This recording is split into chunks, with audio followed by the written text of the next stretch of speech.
Morning, kiddos. It's Pops. Just want to tell you I love you. I miss you. I'm thinking about you. The day today is 4/16/2022, and the verse of the day is Proverbs 16:3-4, which says, "Commit your work to the Lord, and your plans will be established. For the Lord has made everything for His purpose, even the wicked for the day of trouble." I liked it, that one, so I picked it out. Let's do the just for today, April 16th, which says, "Acting as if." April 16th. Today we seek solutions, not problems. We try what we have learned on an experimental basis. Basic text, page 58. The first time we heard that we should act as if, many of us exclaimed, "But that's not honest. I thought we were always supposed to be honest about our feelings in Narcotics Anonymous." Perhaps we can reflect on when we first came into the program. We may not have believed in God, but we prayed anyway. Or maybe we weren't sure the program would work for us, but we kept coming to meetings regardless of what we thought. The same applies as we progress in recovery. We may be terrified of crowds, but if we act confidently and extend our hand, we'll not only feel better about ourselves, we'll find that we are no longer so frightened of large gatherings. Each action we take in this vein brings us closer to becoming the people we are meant to be. Each positive change we make builds our self-esteem.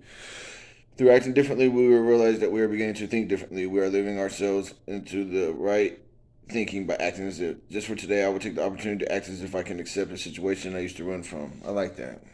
Yeah. Yeah.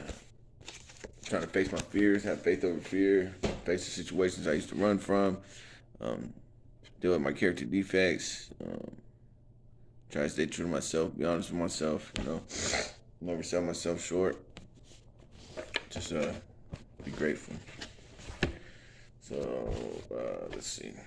So now we got the leadership thing for today, which says April 16th.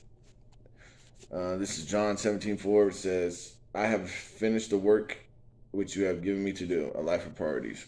When Peter was a young fisherman in Galilee, no one would have thought he was destined to become a passionate leader of a world movement. After all, he had almost no education and probably would have been happy to live the remainder of his life in obscurity.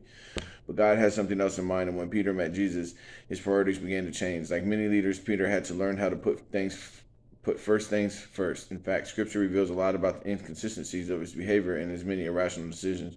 But the more time Peter spent with Jesus, the more he learned the difference between mere activity and accomplishment.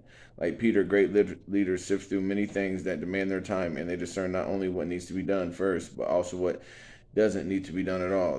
That starts with a passion to excel. When you focus your passion on what's most important, your leadership climbs to new heights. I like that. That starts with a passion to excel. When you focus your passion on what's most important, your leadership climbs to new heights. Yeah. My focus and my passion is Emma and Caden. The rest of my kids, being a good father. Somehow, I don't create something out of nothing, kiddos, man. Just do the right thing for all the right reasons. I hope that everything will be all right. And just be grateful. Let's do my gratitude list real quick. We're just doing right out of my head. First one, I always do God first. I don't do my family. I do my freedom. I do my sobriety. I do my sponsor. I do my car. I do my DoorDash. I do my driver's license. My apartment. And what else? Painting. Yeah. See, look, I got my paints over there and stuff. I'm trying to decorate my wall, kiddo. You know what I mean? We got my paint stuff over there. That's what I do, man. You see it back there. Yeah, kiddo. I just want to tell you I love you. I miss you. I'm thinking about you. And God bless you. And I hope you have a good day. So, kiddos, this is Pops again. Just want to tell you I love you. I miss you. I'm thinking about you. Yeah, man. So, yesterday was a pretty productive day for the most part. Went to 2 different meetings. What else did I do? I need to go do my laundry today. I haven't done that in a few days, but I'll probably go do that. But I just want to tell you, kiddos, I love you. I miss you. I'm thinking about you. And God bless. What's up, kiddos? It's Pop. Just want to tell you I love you. I miss you. I'm thinking about you. And God bless. Pop just did his laundry. Now I'm about to go to a meeting, but yeah, man, I just want to tell you guys I love you. I was thinking about you. And that's all. God bless. What's up, kiddos? It's Pops. Just want to tell you I love you. I miss you. I'm thinking about you. So I was reading again in my book, the NA book. So I'm just gonna go over chapter 2 with you real quick. What it says, what is a Narcotics Anonymous program? So I'll just go over with you some highlights of what I learned out of it. I learned that we are a nonprofit society and have no dues or fees of any kind. Each of us has paid the price of membership. We have paid for the right to recover with our pain. We realized that there was hope for us at last. The newcomer is the most important person at any meeting because we can only have what we have by giving it away. We are here to share freely with any addict who wants to recover. The only requirement for a membership is a desire to stop using. I've always liked that one. Addiction is not a hopeless condition from which there is no recovery. We are men and women who have discovered and admitted that we are powerless over our addiction.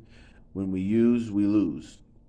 When we discovered that we cannot live with or without drugs, we sought help through NA rather than prolong our suffering. The program works a miracle on our lives. We become different people, working in steps and maintaining abstinence gives us daily reprieve from our self-imposed life sentences. We become free to live. We feel totally free to express ourselves within the fellowship because law enforcement agencies are not involved. Thank gosh. Our meetings have an atmosphere of empathy. Our meetings are a process of identification, hope, and sharing. The heart of NA beats when two addicts share their recovery. Another point is a meeting happens when two or more addicts gather to help each other stay clean. And then I also got through the principles of the 12 steps may seem strange to us at first. The most important thing about them is that they work. Our program is a way of life. And many books have been written about the nature of addiction. This book concerns itself with the nature of recovery. If you are an addict and have found this book, please give yourself a break and read it. I liked that. So yeah, I just wanted to share that, what I learned out of, chapter 2 with you guys. We're on chapter 3 now. So yeah, I just want to tell you I love you. I'm thinking about you. Pop's about to go DoorDash for a little bit. Probably hit another meeting. And God bless, kiddos.